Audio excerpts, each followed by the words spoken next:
The room went dead quiet the second Chase said it. The team stays. Mark's done. No warning, no lead-up. Just a verbal guillotine in front of 100 staffers, like we were props in his little power play. I felt my fingers freeze on the keyboard. Mark had been with Bexlin longer than the damn building's carpet. And now, cut loose in the middle of a Thursday, all hands like he was some coffee-stained intern. He didn't argue, didn't flinch. Just looked up, met Chase's eyes for half a second, and nodded. That was Mark's way. No dramatics, no begging. He closed his laptop, picked up his old dented thermos, and walked out the same way he walked in 13 years ago. Quiet, steady, spine straight. But what happened next? That was the part no one predicted. First it was Vikram, then Janelle, then Devin, all senior engineers, all high clearance, federally badged staff. They stood, one after the other, and followed him out without saying a single word. I was frozen in my seat, watching what looked like the foundation of Bexlin's flagship $170 million defense tech contract walk itself right out the front door. No rage, no speeches, just gone. Chase chuckled, that smug, self-satisfied kind of laugh that tells you he thought this was all part of some genius chess move. "Let them walk," he said, turning to his little echo chamber of yes men. "They'll come back hungry." He had no clue. Hey, real quick before we go deeper, if you're listening to this and you're part of the 97% who haven't hit that subscribe button or liked the video, do us a favor. It keeps these stories alive. And yeah, it really helps the team bring more of this your way. Thanks for being here. Anyway, back to it. The weirdest part? Nobody moved to stop them. HR just sat there blinking. The CTO, McAllister, adjusted his glasses like maybe if he squinted hard enough, he could unsee what just happened. I caught his eye. He looked like a man watching the brakes fail on a freight train he built himself. That day, after the meeting, the office felt like a mausoleum.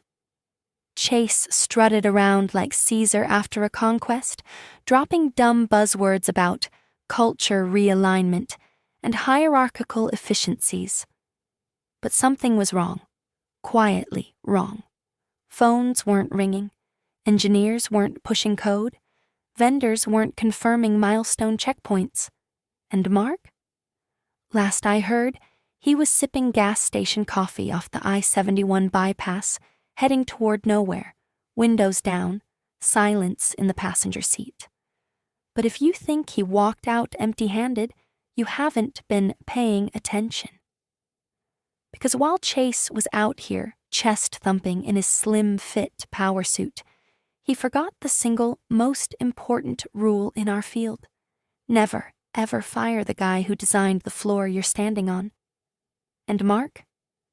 He didn't just build the floor. He wrote the damn blueprints, licensed the screws, and unbeknownst to Chase, kept the keys to the bolts nobody else even knew existed. By Friday afternoon, it was like someone had pulled the plug on the whole building.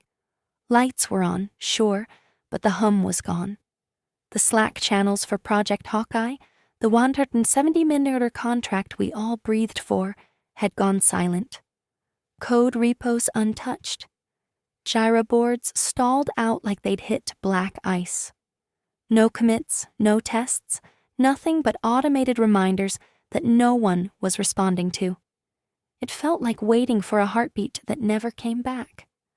At first, Chase strutted around like a rooster in a shooting gallery. He even joked that the air's cleaner without the old guard clogging it.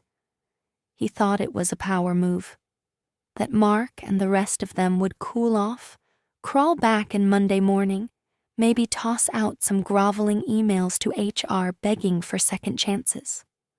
But Monday came and went. And then Tuesday, still no return, No messages, just absence. And then the vendors started barking. Not even 24 hours after Chase's little stunt, Bexlin's key third-party integrators, people who'd been tied to Mark's systems with military-grade contracts, began sending notices. Pending deliverable status, overdue. No progress confirmation logged. Compliance checkpoint failed. And worse, awaiting clearance holder's renewal authorization.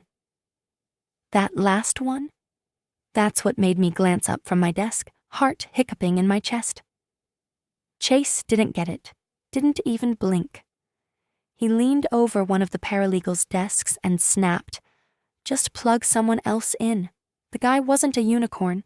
Any senior architect can pick it up." Except he was.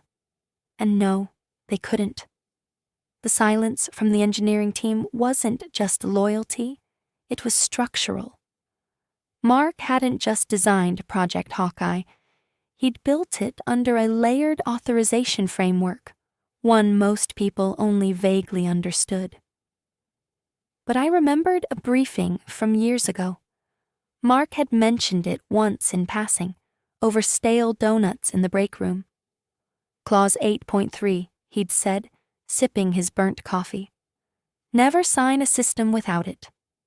Back then, it sounded like nerd paranoia. Now it sounded like prophecy. When legal pulled up the documents, I saw the blood drain from the junior associate's face. She turned to Chase, paper trembling in her hand. We need to talk about the custodian clause." Chase scoffed, of course, rolled his eyes like she was interrupting something important. "Just bypass it." She didn't blink. "We can't. The system isn't just secured by architecture, it's bound by a federal compliance thread. Clause 8.3 designates a custodial license holder. Without that signature, every 90 days, the contract is in violation. Mark was that holder, and he's gone." The air changed then. Chase stopped moving. He looked at her like she'd started speaking a different language. "So forge it," he said, quietly. Not shouting, just grasping. "It's tied to a biometric chain," she replied, voice soft, almost apologetic. "We'd trigger an audit." And that was when the real silence started. Not office quiet, legal quiet, risk quiet. The kind of stillness that comes before a storm you realize might bankrupt the company if you sneeze wrong. I walked past Chase's office later that day. He was staring at his monitor, clicking between vendor reports like maybe he could will them to change. His fingers were tapping, but there was no typing. Just panic in disguise. Mark, meanwhile? I pictured him somewhere quiet, probably with that ancient thermos and a cheap notebook, watching the machine fall apart the same way he built it, piece by piece. Calm, steady. I'd known him long enough to understand he wasn't gloating. He wasn't celebrating. He was watching, waiting. And I think, somewhere in that silence, he might have even felt sorry for us, but only just. By midweek, the conference rooms smelled like stress and stale coffee. Legal had gone full bunker mode. Every flat surface buried in printed agreements, regulatory binders, color-coded tabs, and half-eaten sandwiches no one remembered ordering. You could hear the buzz of a dozen laptops overheating under the pressure of trying to confirm whether Chase had just decapitated the only person legally authorized to keep Hawkeye running. And then it hit. The document that made everyone shut up. Clause 8.3. I still remember the junior counsel's voice when she read it out loud, like she didn't quite believe what she was saying. The appointed custodial license holder shall retain sole authority to validate compliance access pathways per Federal Regulation 12B. In the absence of a valid renewal signature every 90 days, system-wide authorization is considered null and void. Translation? Mark wasn't just the architect. He was the one man legally bound, through both NDA and federal chain of custody statutes, to keep it alive. And without him, not only was the system technically unlicensed, it was considered in breach of federal security protocols. Chase didn't even blink. So we reset the certs, reboot the modules, issue a new holder, and keep pushing. I wish I could bottle the silence that followed that sentence. Legal didn't argue, not at first. They just looked at one another like the first people to spot a tsunami before the wave hits shore. The director of operations, who never once spoke in all hands, stood from the corner of the room and said flatly, "You can't reset what's encrypted to a biometric loop, Chase. The modules are keyed to his identity. He didn't just build it, he locked it." Chase scoffed. "He wouldn't do that?" "He did do that," she replied, "because we asked him to. That's why the feds signed off on him as custodian." And then the systems started blinking red.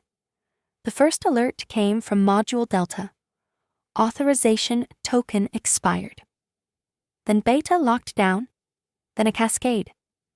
By noon, 5 of the 7 operational pathways were in dormant mode, self-protective sleep states triggered by failed validation protocols. The code base was still intact, but the heartbeat was missing. And the deeper problem? No one else had clearance to patch around it. Every engineer who could fix it had followed Mark out the door.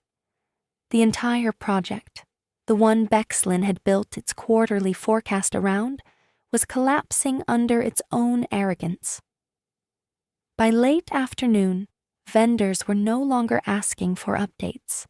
They were sending warning notices, risk flags. Federal partners began requesting clarification on compliance status. One even hinted that their own security auditors would need to intervene if a fix wasn't documented within 48 hours. Chase locked himself in his office with a bottle of something he wasn't sharing. His assistant said he spent 3 hours clicking between dashboards and old Slack messages, muttering to himself like maybe he'd find a breadcrumb trail that proved he was still in control. But you can't outrun paperwork. And Mark? Mark had signed every document like a man who knew this day was coming. I stayed late that night. Not to be a hero, just because I couldn't leave. I sat at my desk, the soft blue glow of error logs reflecting off my screen, and thought about something Mark used to say when the younger devs complained about the bureaucracy. Every system has a key, he'd told them, but only fools leave theirs lying around. Chase didn't just leave his lying around, he never had it to begin with. By Thursday morning, Chase was unraveling faster than the project code itself. He stormed into ops like a man hunting for ghosts, barking at department heads, snapping at recruiters, demanding someone, anyone, with a TSSCI clearance and defense-compliant architecture background. You'd think we were running a high school AV club, not a defense tech contractor with half of Washington watching. He kept repeating the same line like it was a spell that might conjure a solution. There's got to be someone who can step in. But it didn't matter how many resumes he slapped onto conference tables or how loudly he shouted at the contractor pool. None of it touched the truth. Mark had built Project Hawkeye like a fingerprint, organic, layered, and unique. Not just the architecture, but the operational logic, the compliance scaffolding, the interlinked security protocols. And worse, for Chase, anyway, It was all wrapped under an NDA-paired personal license. The only person with legal and technical authority to touch the critical layers was Mark. Not because he was a control freak, because they asked him to do it that way. Even the backup custodianship protocols, those normally reserved for internal redundancy, were explicitly voided in the partnership annex. I saw it with my own eyes. Line 147, Section 2B. No individual, consultant, or external entity may override custodial license holders' system governance without dual biometric authorization or explicit federal waiver. Translation: not even the director could untangle it without going through federal red tape, and Chase sure as hell didn't have the patience or political capital to survive that gauntlet. Meanwhile, the engineers who'd walked out, they were anything but idle. I'd heard from someone in contracting that Mark's team had been approached, quietly, by at least 3 other firms. One of them was a direct competitor in the DoD space. The other 2 were tech-adjacent but had serious war chest capital. I imagined the meetings, private booths, off-site locations, names never used. Just coffee, the recruiters would say. Hypothetical opportunities, they'd wink. But none of them said yes. Not yet. And that's what made me realize the scariest thing wasn't that Chase couldn't replace Mark. It was that Mark wasn't in a hurry. I don't think he'd planned it this way, not exactly. But he had prepared for it. You could feel it in the way he left, the calm of it. Like a man who'd already taken his umbrella down before the first drop hit. He wasn't gloating, he didn't need to. But I imagined, wherever he was, maybe at some off-grid cabin with Wi-Fi and that stupid old thermos, he allowed himself one small smirk when the second auto-lockout triggered and another compliance email landed in Chase's inbox flagged urgent. Because that smile wasn't pride. It was accuracy. Mark had once told me during a long hallway chat after a systems test, I don't need them to remember me. I need the code to remind them who I was. Well, it was reminding them, loudly, relentlessly, line by line. It was 9:41 a.m. when the color drained from Chase's face like someone had flipped his blood type to panic. He was in the middle of a tone-deaf joke about boomer tech guys and their sacred thermoses when his phone buzzed, sharp, urgent. Not an email, not Slack, not even a calendar ping. It was a direct systems alert flagged from the compliance core itself. The screen read, breach detected, license custodianship invalidated, compliance risk, triggered. You could actually hear the air change in the room, like oxygen forgot how to behave. Chase stared at the message for a solid 5 seconds before bolting, literally running, down the hall, tie flapping like a white flag in a hurricane. I followed. Not because I cared about him, because I needed to see the fallout. He burst into the director's office like a kid who'd crashed mom's car into a courthouse. No knocking, no breath, just, you need to see this now. He slammed the phone down in front of her. She glanced at the alert once, her jaw set like steel, didn't scream, didn't blink, just said one thing. Get legal. Now. And that was the moment it finally landed. This wasn't an internal screw-up anymore. This was federal. Because when a system governed by a Department of Defense-backed regulation, like 12B, goes non-compliant, you don't get a warning shot.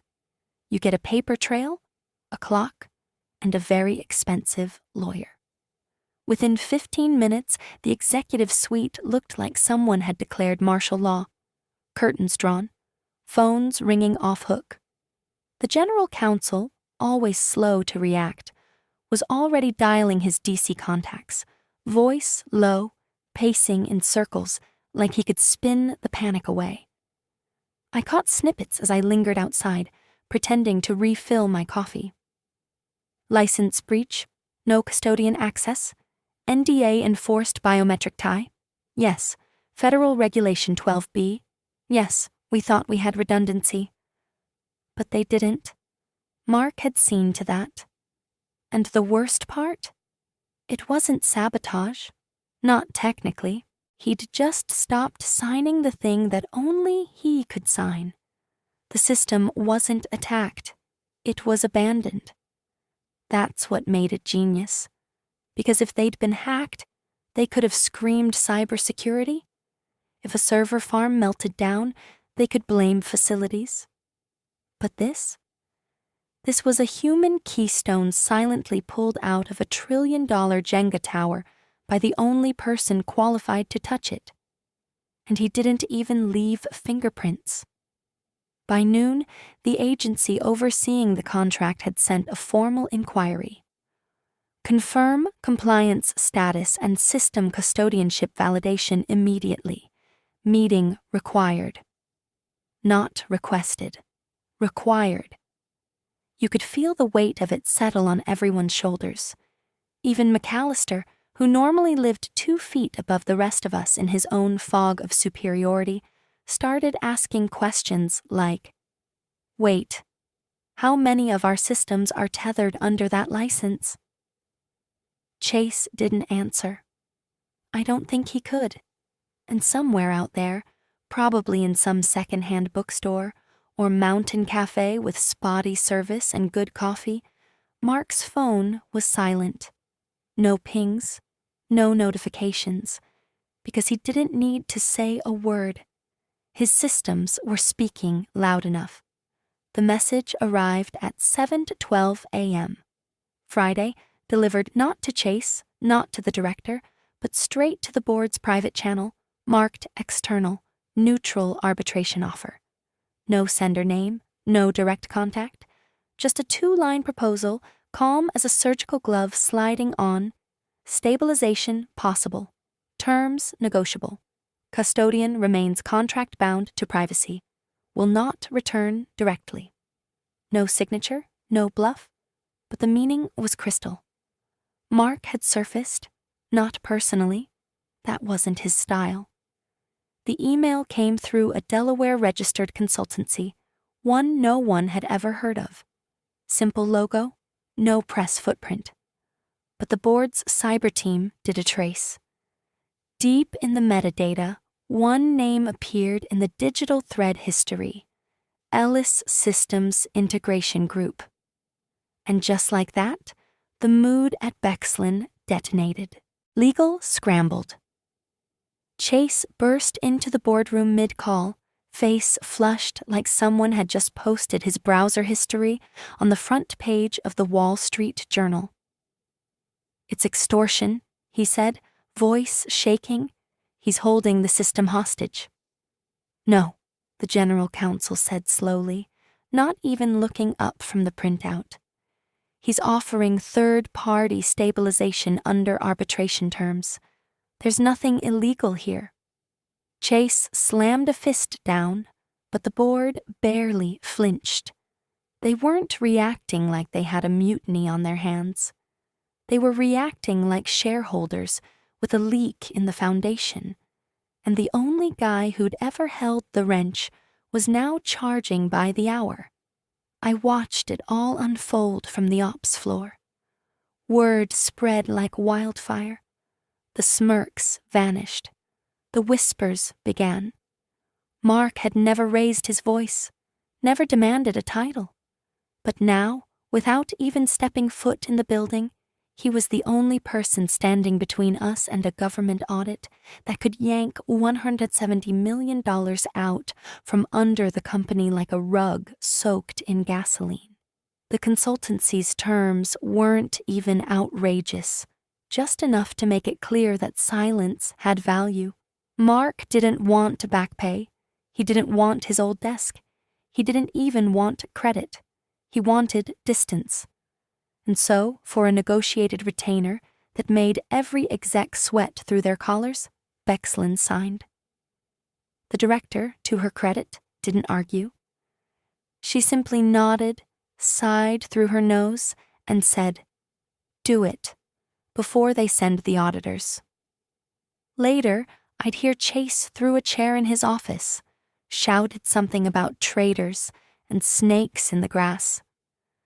But I think that was just him finally realizing that legacy doesn't protect you when you've never built one of your own. Mark, wherever he was, likely didn't even flinch. He wasn't watching the chaos. He was solving it. He didn't move backward.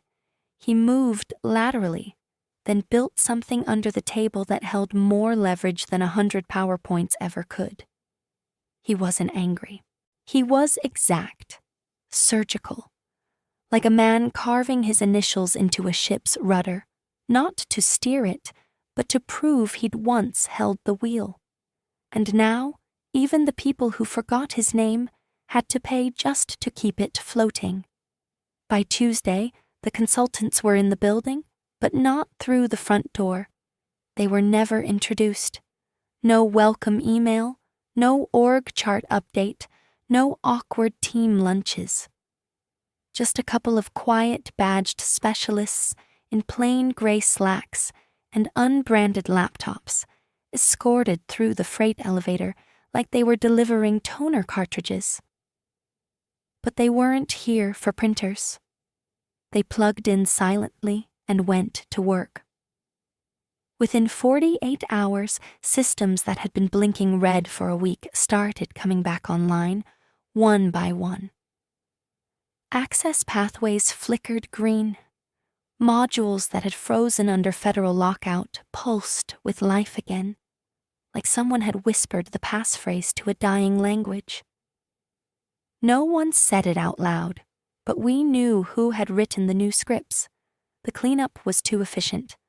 The code comments were too familiar. Little flourishes, signature habits. Mark always used triple underscores for dormant variables. There they were, like fingerprints on frosted glass.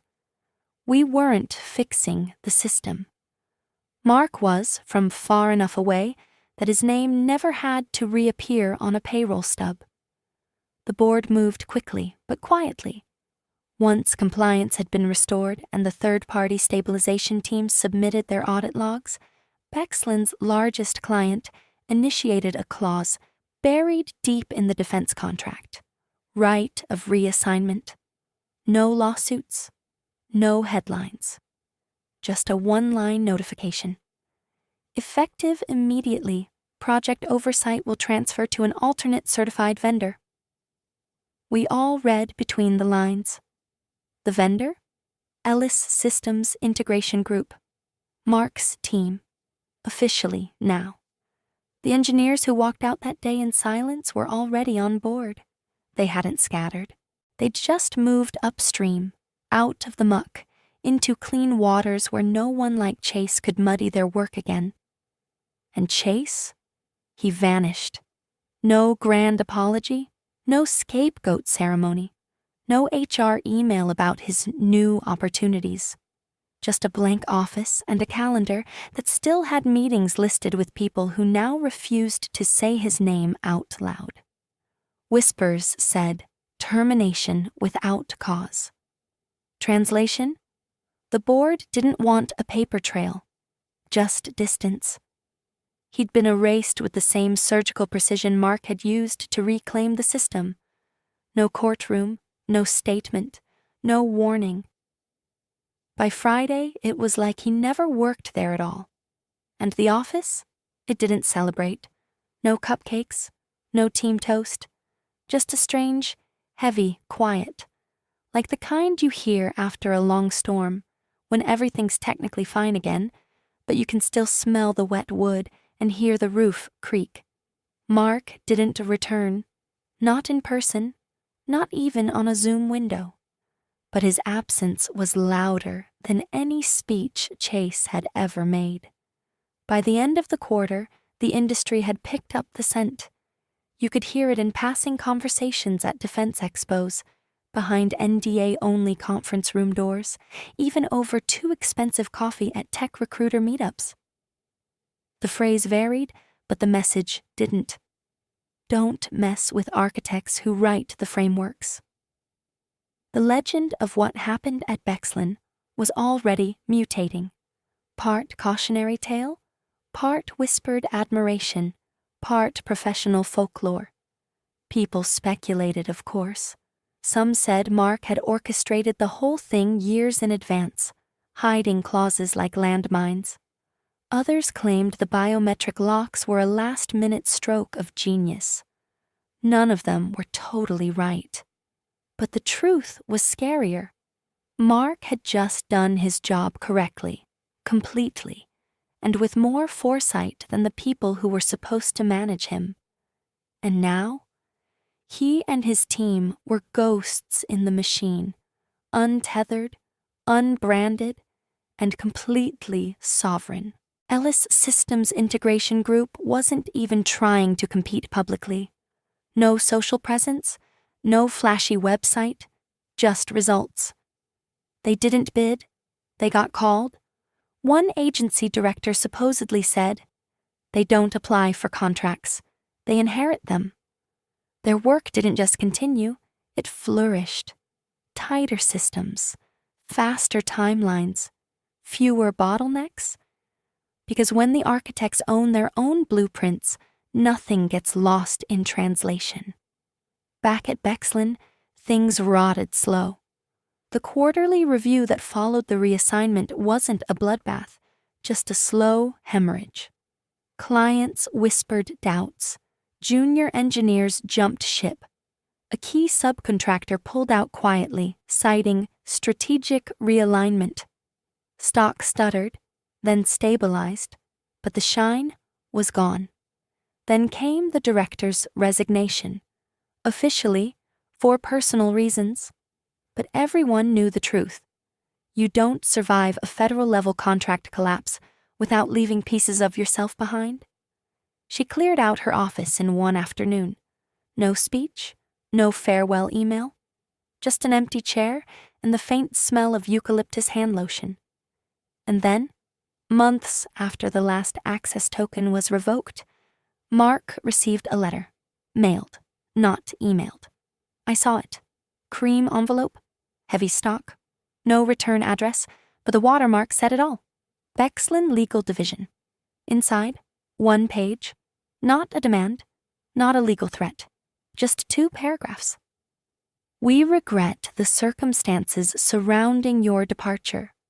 Upon review of internal documentation and federal compliance outcomes, we recognize your role in maintaining critical systems integrity.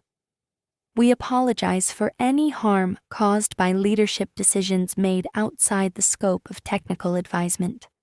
Respectfully, Office of General Counsel, Bexlin Dynamics. No offer, no attempt at reconciliation, just acknowledgement. I don't know what Mark did with it. Framed it, burned it, filed it in some quiet drawer next to a stack of old clearance badges and deployment maps. But I know this. He didn't need the apology. He already had something better.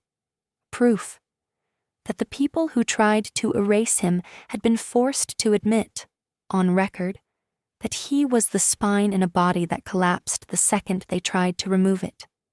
Not revenge, just respect, carved in silence. And damn if it didn't feel close enough. The server room was humming, a low, steady sound that always reminded me of standing next to a sleeping animal. Alive, contained, powerful. A new facility, clean walls, fresh clients, upgraded everything. And in the middle of it, a kid barely old enough to rent a car stood squinting at the system schematic on his screen like it was written in a dialect no one taught in school. He tapped the screen and looked over at me. "Hey, who wrote this?" I didn't answer right away. I just walked over and looked at what he was pointing at. Triple underscore variables, embedded fault detection that hadn't triggered once in over a year, compliance flags pre-marked 2 cycles in advance. The work was surgical, clean in a way that made you second-guess your own instincts. "Ellis Group," I said eventually, leaning against the desk. "Ex-Bexlin." The kid's eyebrows went up. "Why'd he leave?" I shrugged. Not because I didn't know the story, because I did. "He didn't," I said. "They just forgot who built the walls."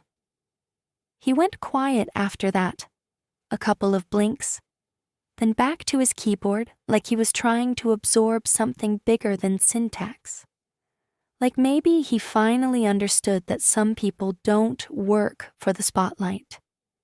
They build the thing the spotlight hangs from. I heard footsteps down the hall. Another project team being onboarded.